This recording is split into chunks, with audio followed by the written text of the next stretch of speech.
கரூரில் விஜய் பிரச்சார கூட்ட நெரிசலில் சிக்கி 41 பேர் உயிரிழந்த சம்பவம் அரசியலில் எதிரொலிக்க தொடங்கியிருக்கிறது. எதிர்க்கட்சிகள் மத்தியில் சிபிஐ விசாரணை வேண்டும் என்ற கோரிக்கை வலுத்து வரும் வேளையில் தமிழ்நாட்டில் சிபிஐ விசாரணையை தொடங்குவதற்கான நடைமுறை என்ன என்பதை தற்போது பார்ப்போம்.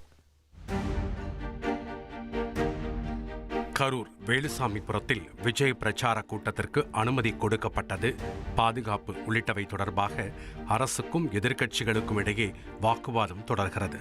கோரச் சம்பவம் தொடர்பாக ஓய்வு பெற்ற நீதிபதி அருணா ஜெகதீசன் தலைமையிலான ஒரு நபர் ஆணையம் காவல்துறை விசாரித்து வருகிறது. ஆனால் விசாரணையை சிபிஐ மேற்கொள்ள வேண்டும் என்று தாவேகா உயர்நீதிமன்றம் செஞ்சிருக்கிறது. அதிமுக, பாஜக உள்ளிட்ட எதிர்க்கட்சிகளும் சிபிஐ விசாரணையை வலியுறுத்தியுள்ளன. தமிழ்நாட்டில் சிபிஐ விசாரணையை மேற்கொள்வதற்கு தனி நடைமுறை இருக்கிறது. நாட்டில் அதிகாரமிக்க அமைப்புகளில் ஒன்றான சிபிஐ டெல்லி சிறப்பு காவல் நிறுவன சட்டத்தின் கீழ் செயல்படுகிறது.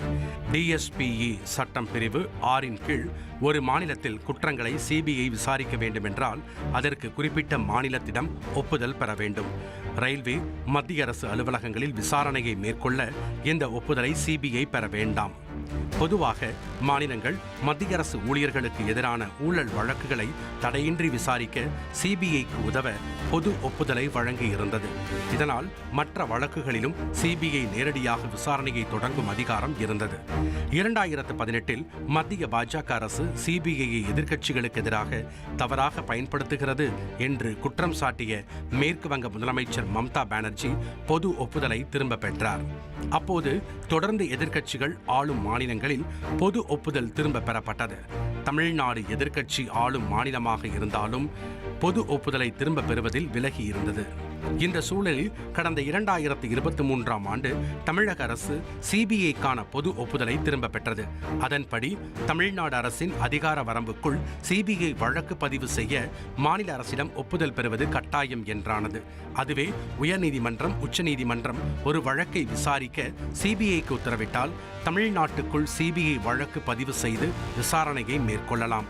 மத்திய அரசு அதிகாரிகள் தொடர்பான வழக்கில் தமிழ்நாடு அரசின் ஒப்புதல் சிபிஐக்கு அவசியமில்லை.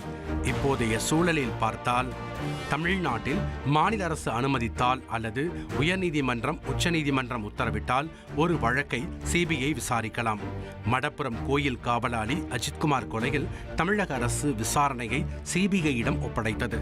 அதுவே கள்ளக்குறிச்சி கள்ளச்சாராய மரண வழக்குகளை சிபிஐக்கு உயர்நீதிமன்றம் மாற்றியதால் விசாரணையை சிபிஐ தொடங்கியது. இப்போது கரூர் கூட்ட நெரிசல் விவகாரத்தில் சிபிஐ விசாரணை கோரி தாவேகா உயர்நீதிமன்றத்தை நாடியிருக்கிறது.